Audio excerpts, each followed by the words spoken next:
Shalom. Puji Tuhan.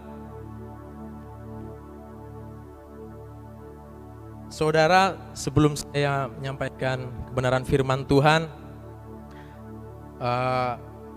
hari ini adalah hari memperingati kenaikan Tuhan Yesus Kristus ke surga. Dan di setiap ibadah kita adalah ibadah raya, ibadah perayaan. Ketika saya belajar tentang hari perayaan, bagaimana suasana perayaan itu, saudara? Kalau ada orang yang sedang merayakan sesuatu, kalau ada orang yang mungkin berulang tahun, dan dia membuat suatu perayaan ulang tahun, tapi suasananya itu tidak ada suasana perayaan, itu rasanya tidak klop, saudara. Tapi ketika saya belajar, di setiap ibadah itu adalah perayaan.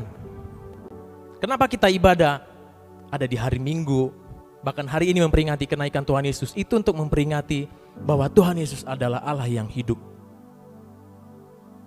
Bagaimana kita merayakannya? Dengan ibadah, saudara. Di situ ada pujian, di situ ada tarian, ada musik, ada nyanyian yang naik di hadapan Tuhan. Dalam perayaan itulah kita harus benar-benar memaknai, ini sedang merayakan loh, ini sedang merayakan Tuhan hadir di sini. Apalagi dalam penyembahan. Penyembahan adalah bagaimana respon kita menyadari bahwa Tuhan itu ada. Ketika kita menyadari bahwa Tuhan ada, secara otomatis roh kita itu pasti bakal tunduk sama Tuhan. Berbagai macam sikap akan kita lakukan, itu hanya untuk Tuhan. Jadi ketika kita merayakan, ketika kita mengadakan sebuah ibadah, baik ibadah minggu maupun ibadah raya lainnya, ingat itu kita sedang merayakan. Jadi kita boleh bebaskan roh kita, bebaskan tubuh kita. Ketika kita mau angkat tangan, angkatlah tangan untuk Tuhan, bukan untuk orang sebelah kanan kiri kita. Bukan untuk jemaat yang lain. Ketika kita mau teriak haleluya, biarlah itu teriak bagi Tuhan, saudara. Karena kita merayakan.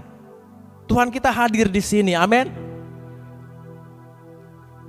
Puji nama Tuhan. Saya bersyukur buat kesempatan ini, karena saya boleh dipercayakan untuk menyampaikan kebenaran firman Tuhan di hari memperingati kenaikan Tuhan Yesus Kristus. Saya berterima kasih kepada Tuhan Yesus yang sangat baik dalam kehidupan saya. Juga terima kasih buat kedua mentor saya, Pak Pen dan Bu Pen, juga Ibu Nadi, Bude, penasihat saya, juga orang tua saya dan teman-teman yang lainnya. Jemaat semua yang Tuhan kasihi, saya mengucap syukur kesempatan kali ini, bahkan di waktu yang singkat, ketika saya terus pulang ke Jambi, saya merasa waktu saya selalu singkat di Jambi, tapi saya tahu Tuhan sedang mempersiapkan banyak hal untuk saya mempersiapkan Jambi juga. Dan saat ini kita akan belajar kebenaran firman Tuhan, amin. Kita mau buka di dalam Alkitab kita, dalam Kisah Para Rasul pasal yang pertama. Kisah Para Rasul pasal yang pertama, ayat yang keempat sampai ayat yang kelima.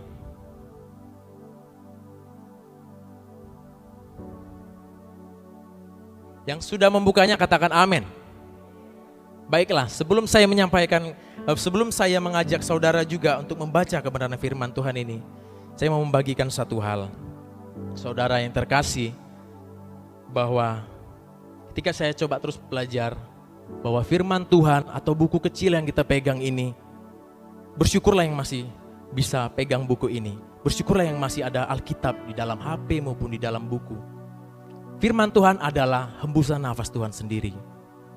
Ketika saya coba belajar lagi, inilah hembusan Tuhan apa sendiri. Melalui firman, langit dan bumi dijadikan. Melalui firman, semua yang belum pernah ada, itu diciptakan oleh Tuhan. Firman itu adalah Allah sendiri. Amin. Jadi kita mau belajar menghormati kebenaran firman Tuhan. Saya undang jemaat semua bangkit berdiri, kita akan baca bersama-sama. Kisah Para Rasul pasal yang pertama ayat yang keempat sampai kelima. 2, 3. Pada suatu hari ketika ia makan bersama-sama dengan mereka, ia melarang mereka meninggalkan Yerusalem dan menyuruh mereka tinggal di situ menantikan janji Bapa. Yang demikian katanya, telah kamu dengar daripadaku, sebab Yohanes membaptis dengan air, tetapi tidak lama lagi kamu akan dibaptis dengan Roh Kudus. Katakan amin. Amin. Jemaat boleh duduk kembali. Dan saya akan membagikan di mana kita bisa belajar bersama-sama bahwa kitab Kisah Para Rasul ini ditulis oleh Lukas, penulis Injil Lukas, saudara. Jadi Lukas ini adalah seorang yang pinter sekali. Dia seorang dokter, dia seorang sejarawan, bahkan dia seorang teolog yang hebat, yang diilhami oleh Tuhan. Sehingga kita boleh belajar dari hal ini pun, dari penulis Kisah Para Rasul pun, Tuhan itu bisa pakai orang yang paling pinter sekalipun untuk menyampaikan isi hatinya.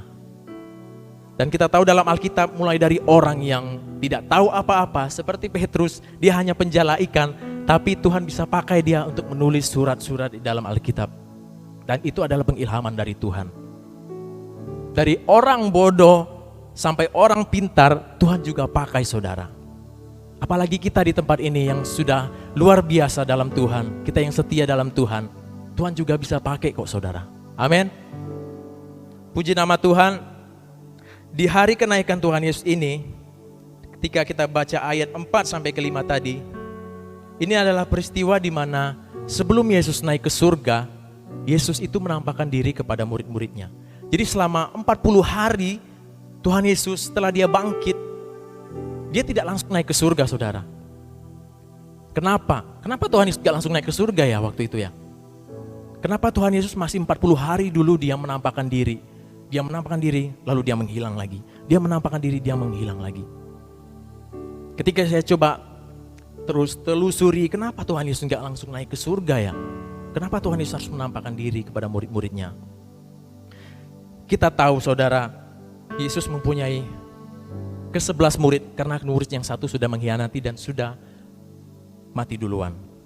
Karena dia mengkhianati Tuhan Yesus. Jadi ada 11 murid.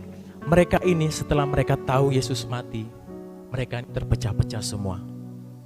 Ada yang pulang ke kampung mereka, ada yang pulang ke masa lalu, ke pekerjaan mereka. Mereka tidak lagi bersatu dalam persekutuan mereka. Mereka tidak lagi berkumpul di kamar loteng Yerusalem itu untuk mereka perjamuan, berkumpul bersama-sama. Karena mereka merasa, Tuhanku sudah mati. Tuhan Yesus sudah mati.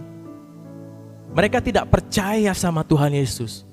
Itu salah satu alasan kenapa Yesus harus menampakkan dirinya dulu kepada murid-muridnya. Maka Tuhan Yesus yang pertama kali dia menampakkan diri kepada Maria Magdalena. Maria yang berasal dari Magda, dia ketika di hari pertama minggu itu dia datang ke kubur Yesus dan dia melihat lubang kubur sudah terbuka. Ketika dia masuk, Tuhan Yesus kok nggak ada. Di situ dia sedih sekali. Tuhan kok diambil orang. Tuhan nggak ada. Tapi di situ Tuhan Yesus menjumpai dia. Disitulah Maria Magdalena berjumpa dengan Tuhan Yesus. Dan dia bersuka cita, dia sampailah dia ke teman-temannya, dia mengabarkan. Namun teman-teman yang lain tidak percaya juga. Lalu yang kedua, Tuhan Yesus juga menampakkan diri kepada 2 murid yang pergi keluar kota Yerusalem. Ada 2 orang yang pergi ke Emmaus, ke kampung bernama Emmaus. Di situ mereka pergi meninggalkan kota Yerusalem. Kita tahu Yerusalem itu adalah tempat ibadah orang Yahudi. Jadi orang Yahudi bakal berkumpul di sana untuk merayakan hari raya mereka. Dan di situ Tuhan Yesus menampakkan diri kepada 2 orang ini, saudara. Dan ketika mereka menyadari, oh ini Tuhan Yesus, di situ Tuhan Yesus menghilang.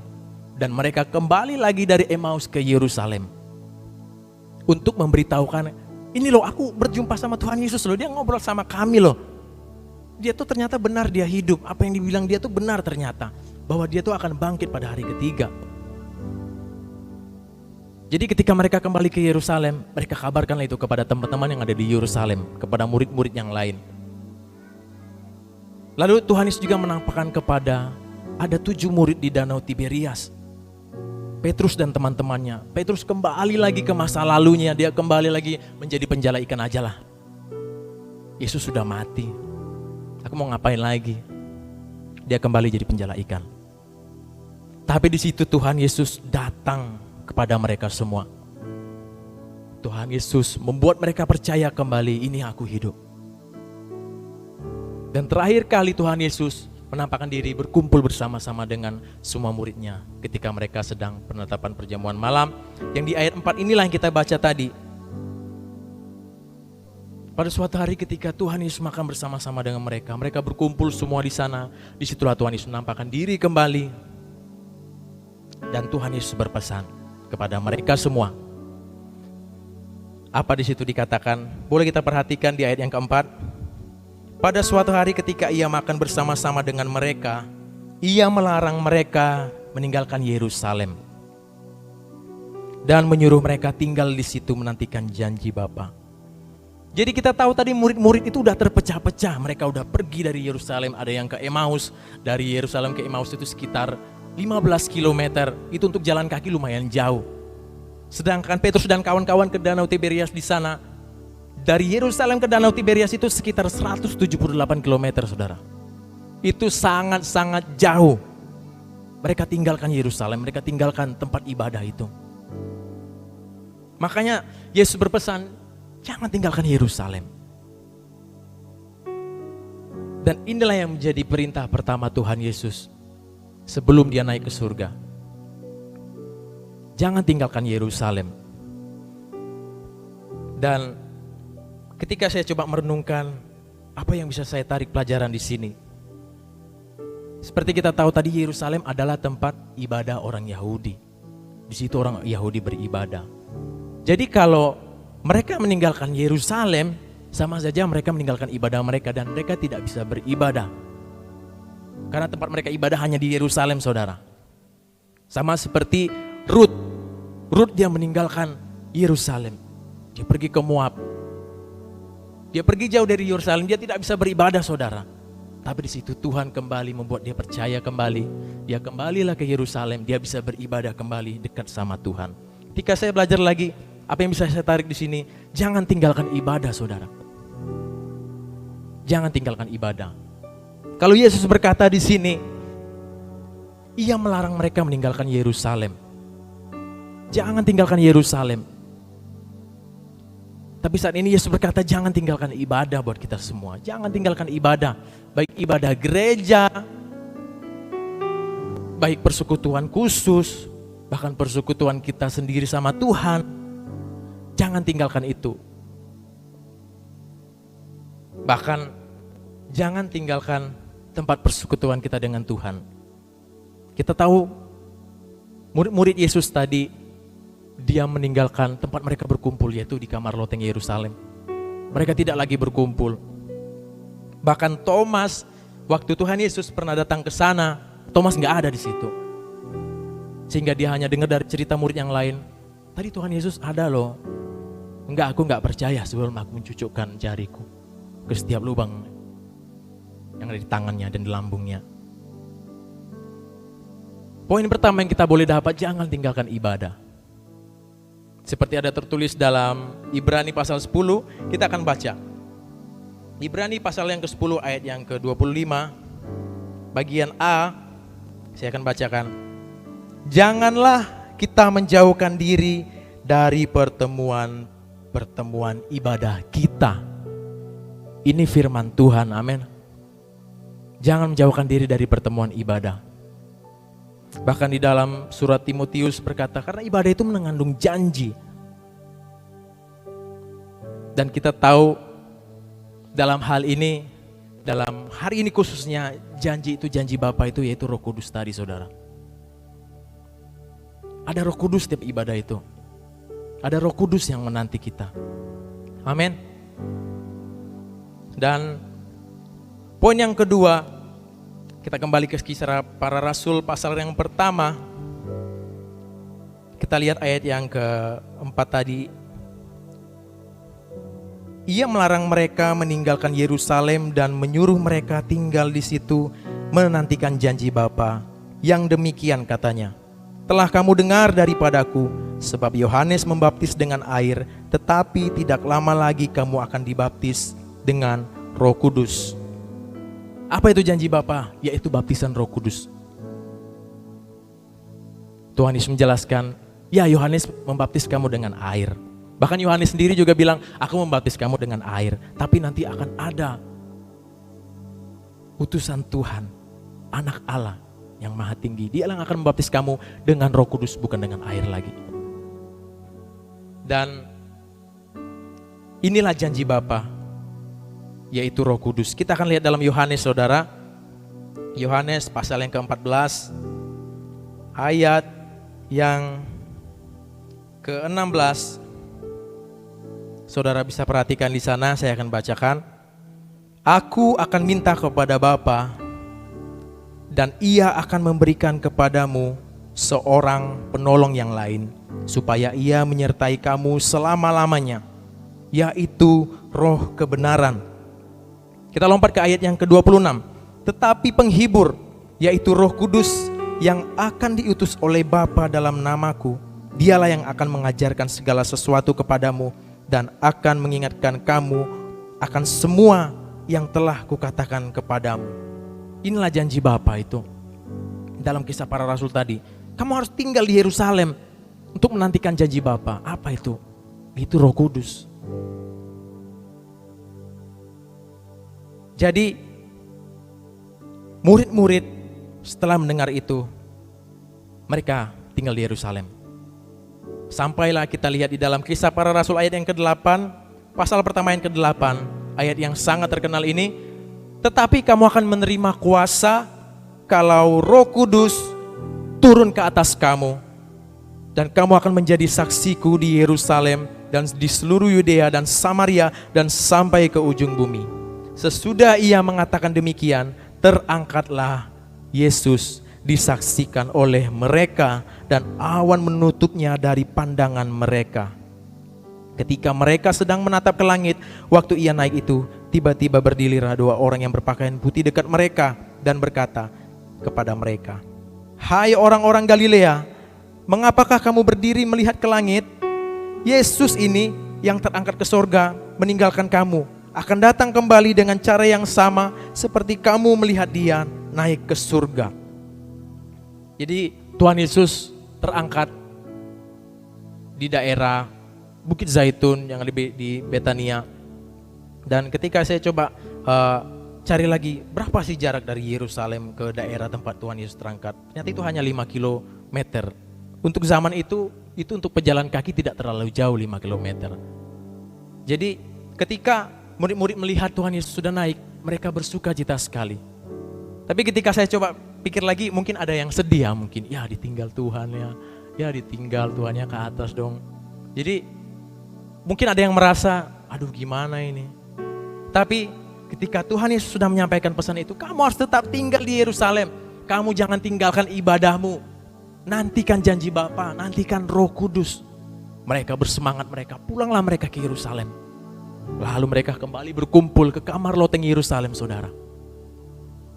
Dan ketika mereka berkumpul lagi di kamar loteng Yerusalem, di situ kita lihat ayat yang ke-14.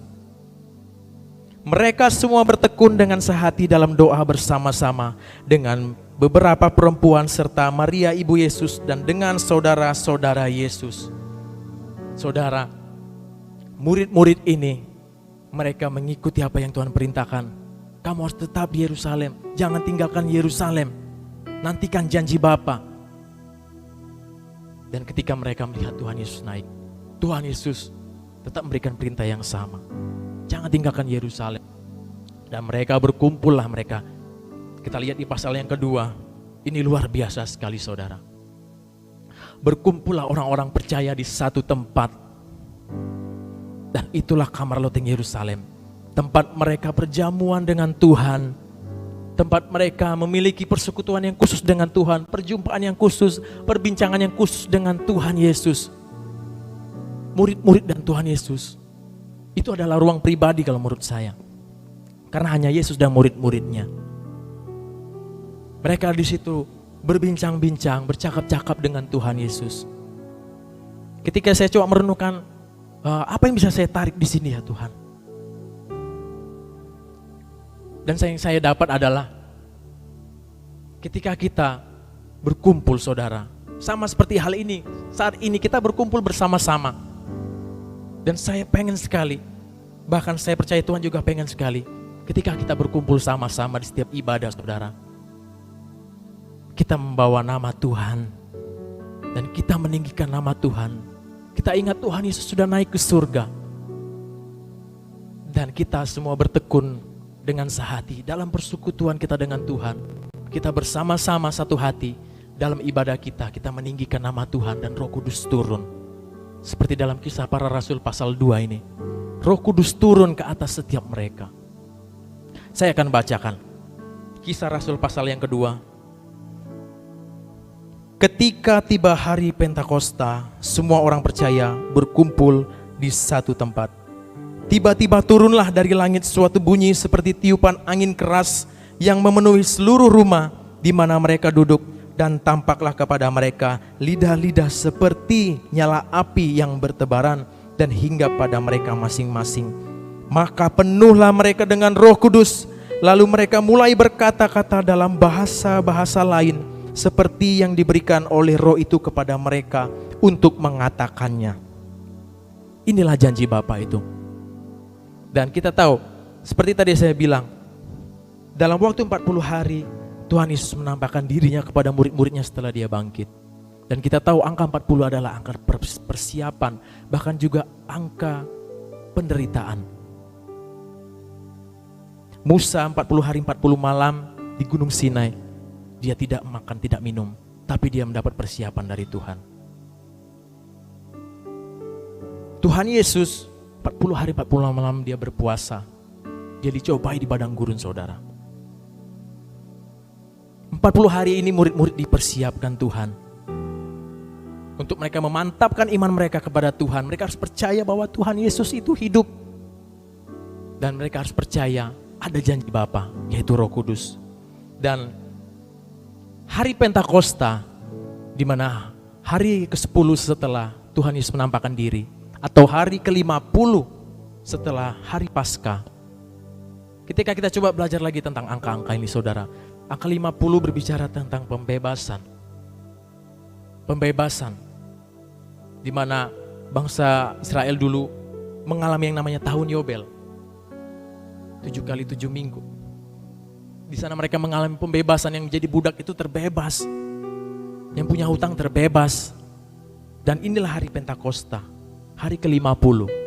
Pembebasan dari apa? Di sini Roh Kudus turun. Ketika Roh Kudus turun itu, di situ terjadi pembebasan. Kita yang mungkin terikat dengan hal-hal yang duniawi, terikat mungkin dengan uang, mungkin terikat dengan pekerjaan, terikat dengan hal apapun, kita dibebaskan saudara. Kita dibebaskan oleh Roh Kudus itu sendiri. Tapi seperti yang Tuhan Yesus, jangan tinggalkan Yerusalem. Perintah Tuhan Yesus.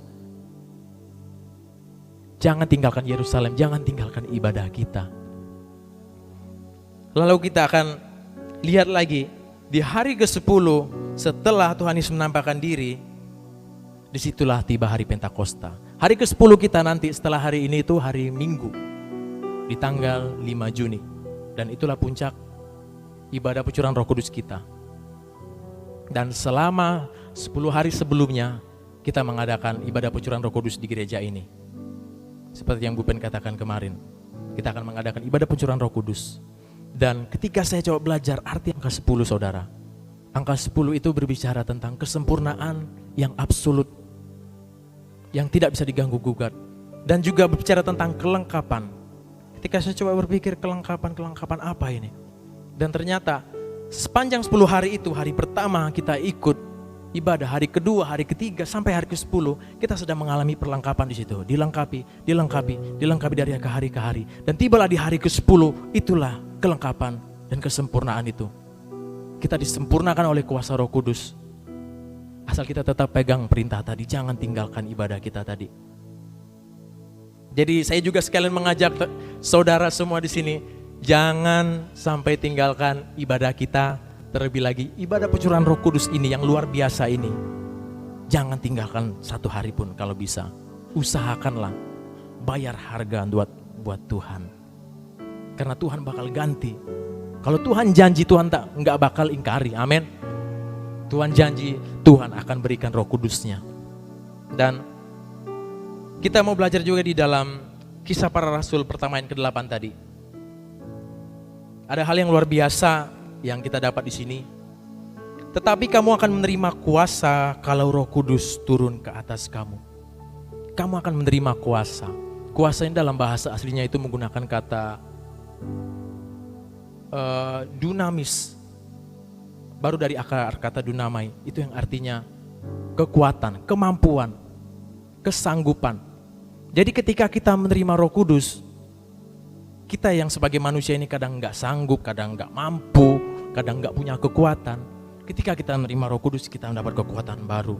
Ketika kita berdoa menerima Roh Kudus, merasakan hadirat Tuhan, kita nangis-nangis di hadapan Tuhan, kita mengalami Tuhan, kita mendapatkan kekuatan baru. Kita disegarkan kembali, kita semangat kembali.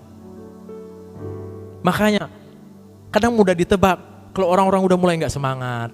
Kalau orang udah mulai gak jelas, ini orang ini gimana gitu. Kayaknya dia perlu Roh Kudus deh. Coba colek teman sebelahnya. Kamu perlu Roh Kudus kan? Bilang.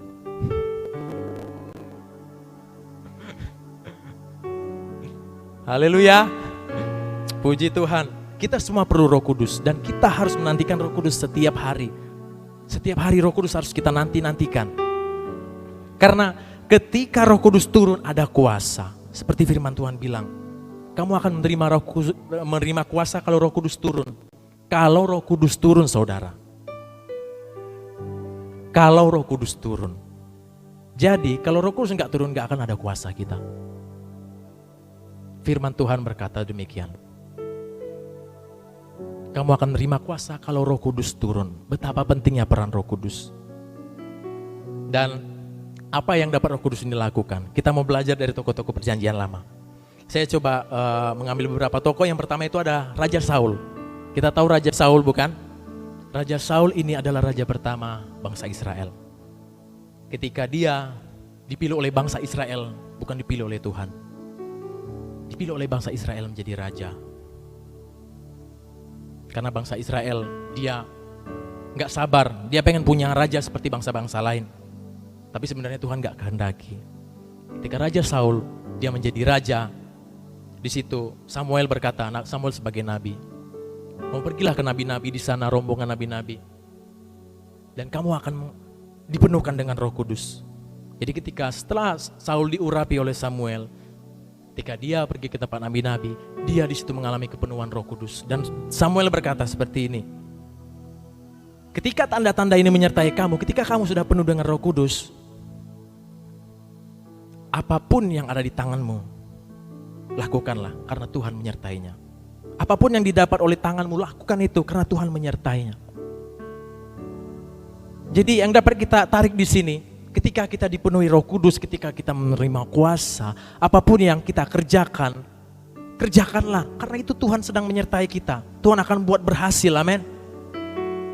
Kita yang bekerja apapun profesi kita, apapun yang kita pegang, ingat catatannya, penuh dengan Roh Kudus. Tuhan akan sertai. Sebab Tuhan sertai. Bahkan para pelayan-pelayan, pemimpin pujian, singers,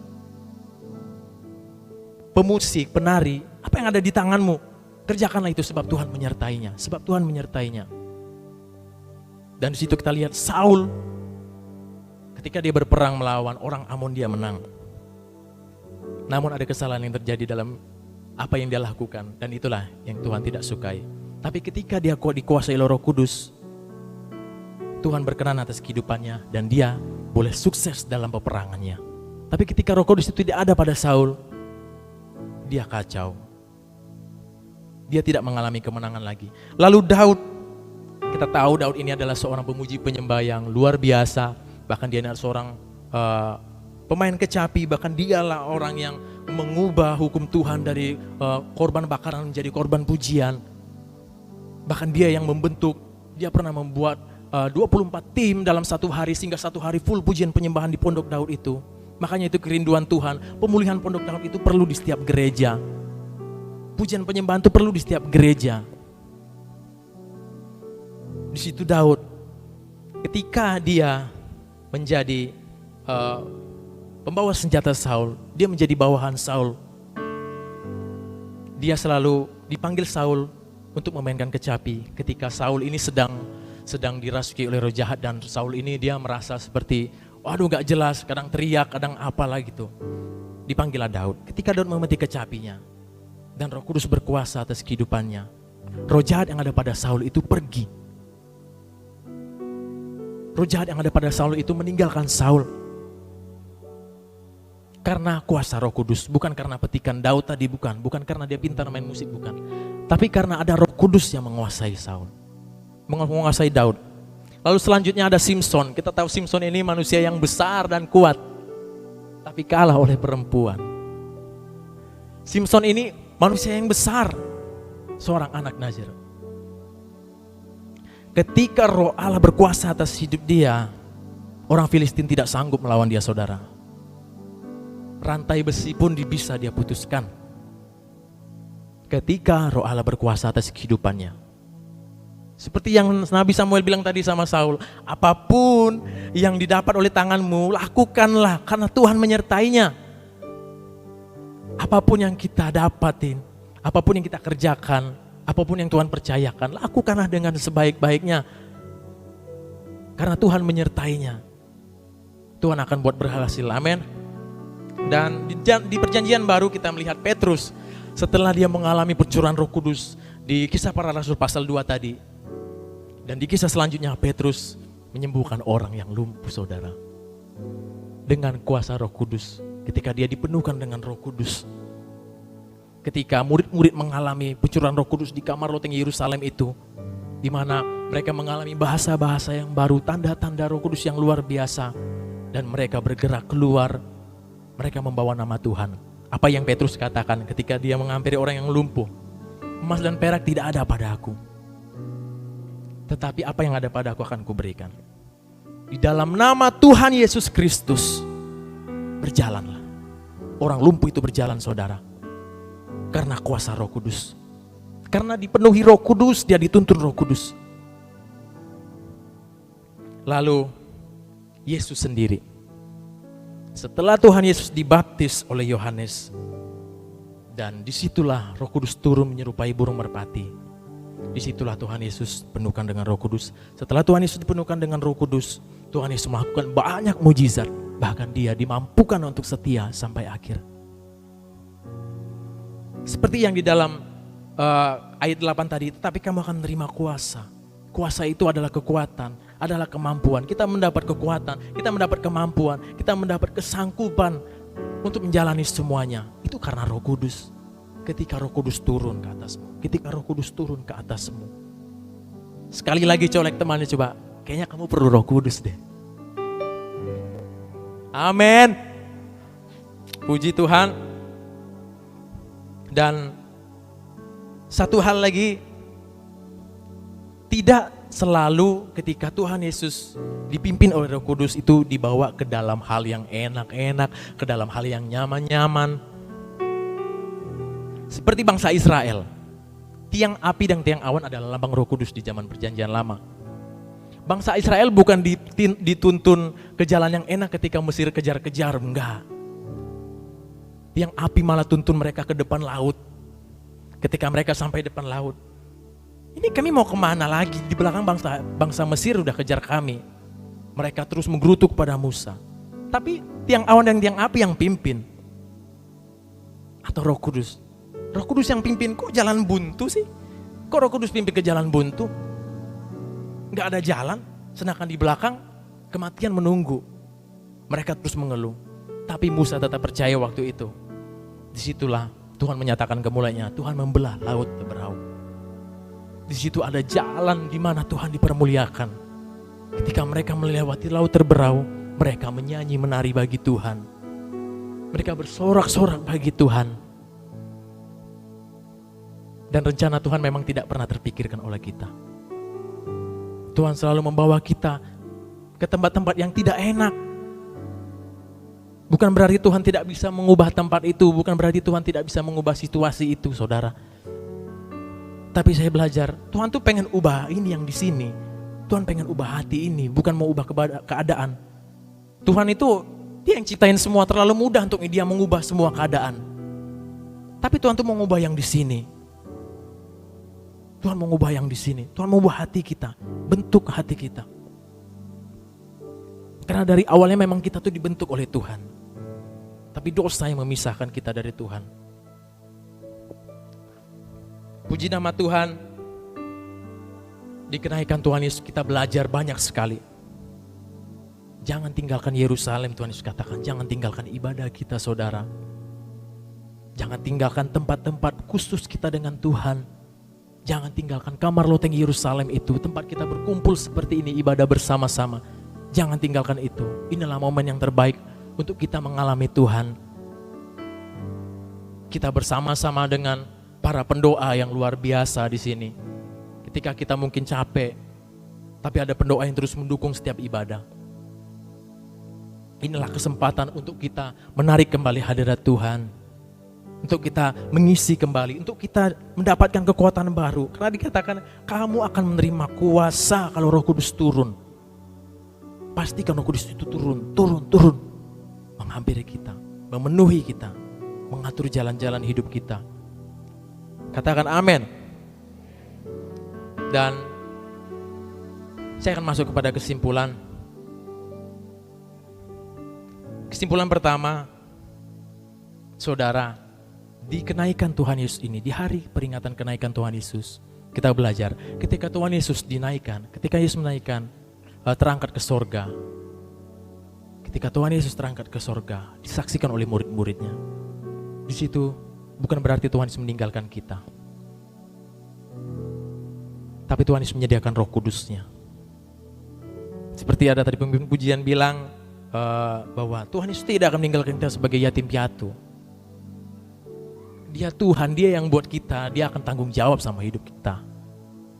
Gak akan Dia biarin. Tuhan Yesus kirimkan Roh Kudus-Nya. Sekali lagi, ketika Tuhan ditinggikan, Roh Kudus turun. Ketika Tuhan naik ke sorga, Tuhan minta kepada Bapa untuk Roh Kudus turun. Maka dari itu, ketika kita meninggikan Tuhan, dimanapun kita berada, Roh Kudus turun. Ketika kita meninggikan Tuhan, Roh Kudus turun. Ketika Roh Kudus turun ke atas kita, kita mendapat kuasa. Kita mendapat kuasa untuk melakukan sesuatu. Kita dimampukan untuk melakukan sesuatu. Kita menjadi semangat kembali. Kita menjadi kuat kembali. Sayap-sayap kita menguat. Sayap-sayap kita menguat. Kita boleh terbang kembali. Mungkin ada sayap-sayap yang patah. Tapi Tuhan adalah Tuhan yang selalu membebat. Tuhan selalu membebat. Tuhan selalu memulihkan. Tuhan adalah Tuhan yang selalu memulihkan. Dia tidak pernah tinggalkan. Sayap kita kuat kembali. Kita naik, terbang tinggi kembali. Ketika Roh Kudus turun ke atas kita, kita menerima kelengkapan. Kita dimerdekakan dan disempurnakan oleh Tuhan. Dan jangan tinggalkan ibadah. Nantikan terus Roh Kudus.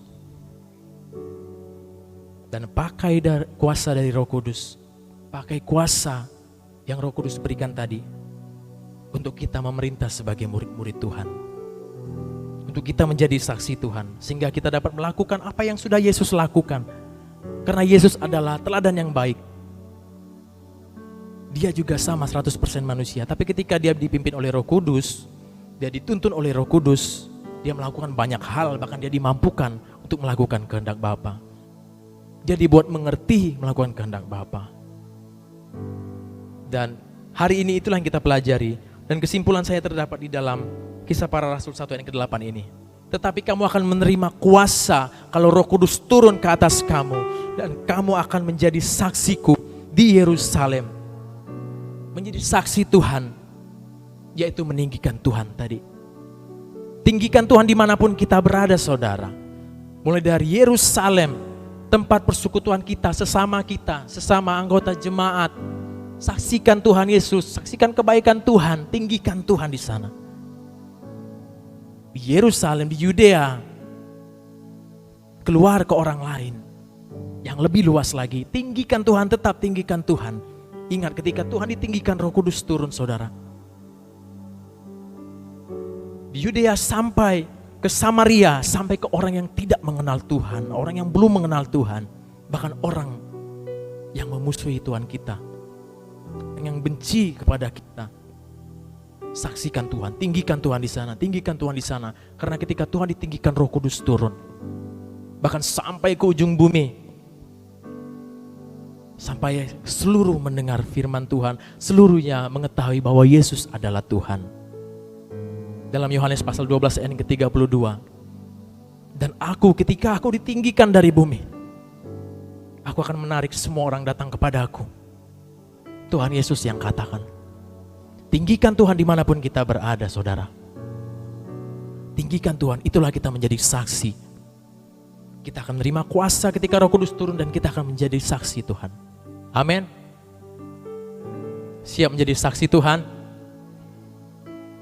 Yang mau meninggikan nama Tuhan, lambaikan tangan kita.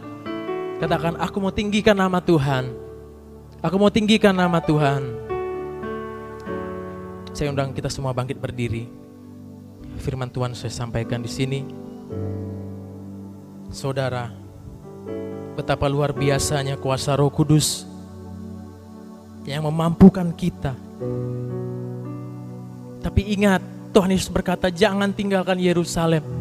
Jangan tinggalkan ibadah itu. Disitulah mengandung janji.